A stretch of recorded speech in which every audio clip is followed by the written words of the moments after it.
Hello folks, and welcome to another Whiskey Wednesday. Changed position a little bit. We're at the bar this time, and as you can see behind me, as has been discussed, this is quite the cathedral of whiskey.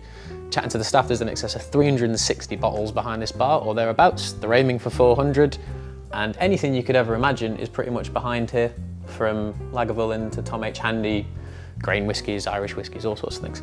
But we are here today to chat about Stagg Jr.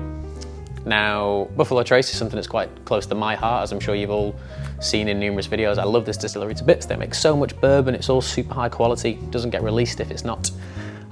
This is essentially a more affordable way and a more constant way to afford something like a Stagg. So the George T. Stagg, released once a year. It's in a really tall bottle, but similar labeling and that kind of thing. Anywhere from 16 to 18 years old, cash strength, really kind of experience of a product. It's probably the most intense spirit experience you'll ever try as a whiskey drinker. This is just its little brother. It's not as old. As far as I'm aware, it's 6 to 10 years.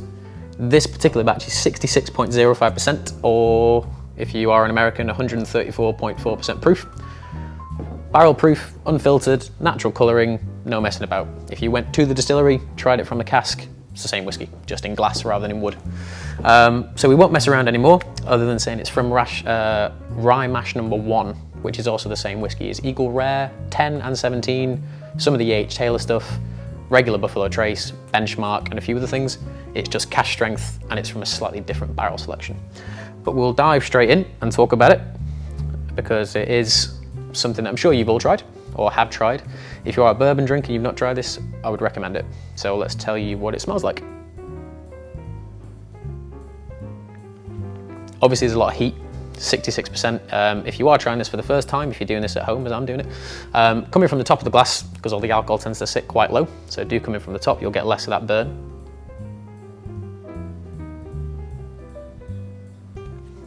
Unusual note, bit of salt, which is unusual for a bourbon, and chocolate. It actually kind of reminds me of those like salty chocolate pretzel things you can buy. Candy corn, vanilla, toffee, caramel, loads of just big, sumptuous, rich American style flavors. Yeah, salty chocolate pretzels, tasting note of the day for that one. And we'll dive straight in and see what is going on.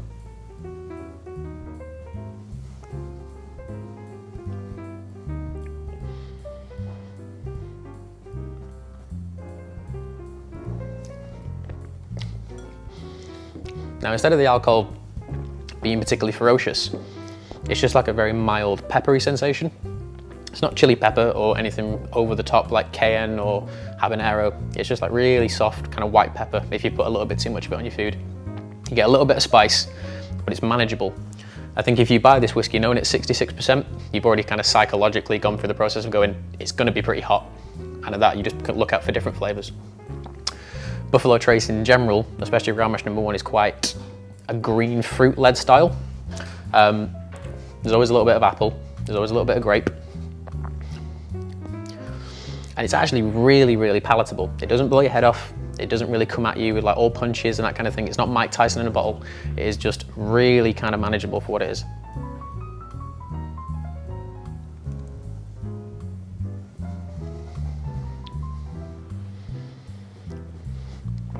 As you would expect with it being natural cash strength and unfiltered, it's very oily. It's kind of like, I don't know if anyone ever has, but when you've kind of just taken a little glug of olive oil out the lid, it just gets to every single part of your mouth. And as you actually swallowed it, you find yourself kind of finding little pockets of it around your gums. In which case, when you do get that, there's that little bit of salt, which is still quite an unusual style. I don't know if it's been stored, it's probably been stored in the higher part of the warehouses, so it's had more evaporation content. And then that heat, that pepper, slightly bordering on chili now, but just those big, luxurious caramel and toffee flavors. It's certainly an experience. And then towards the finish, it's actually quite gentle. It's pretty soft. If you've ever tried standard Buffalo Trace, there's a lot of familiar notes coming through. Gentle caramel, a little bit of toffee.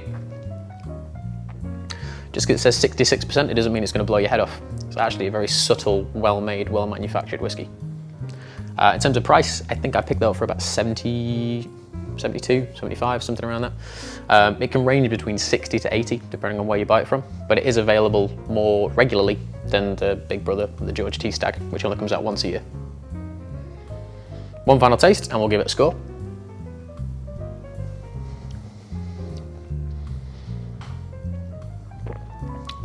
It's just great.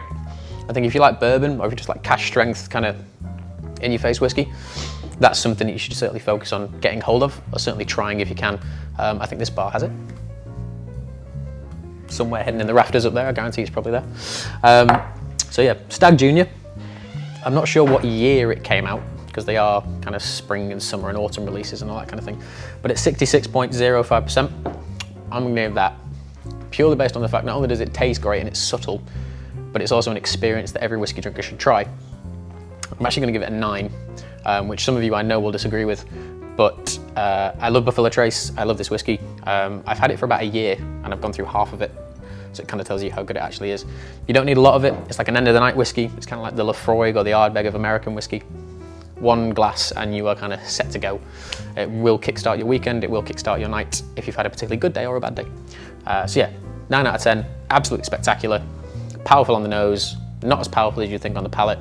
Lovely, soft, clean, cleansing finish. Stagg Jr.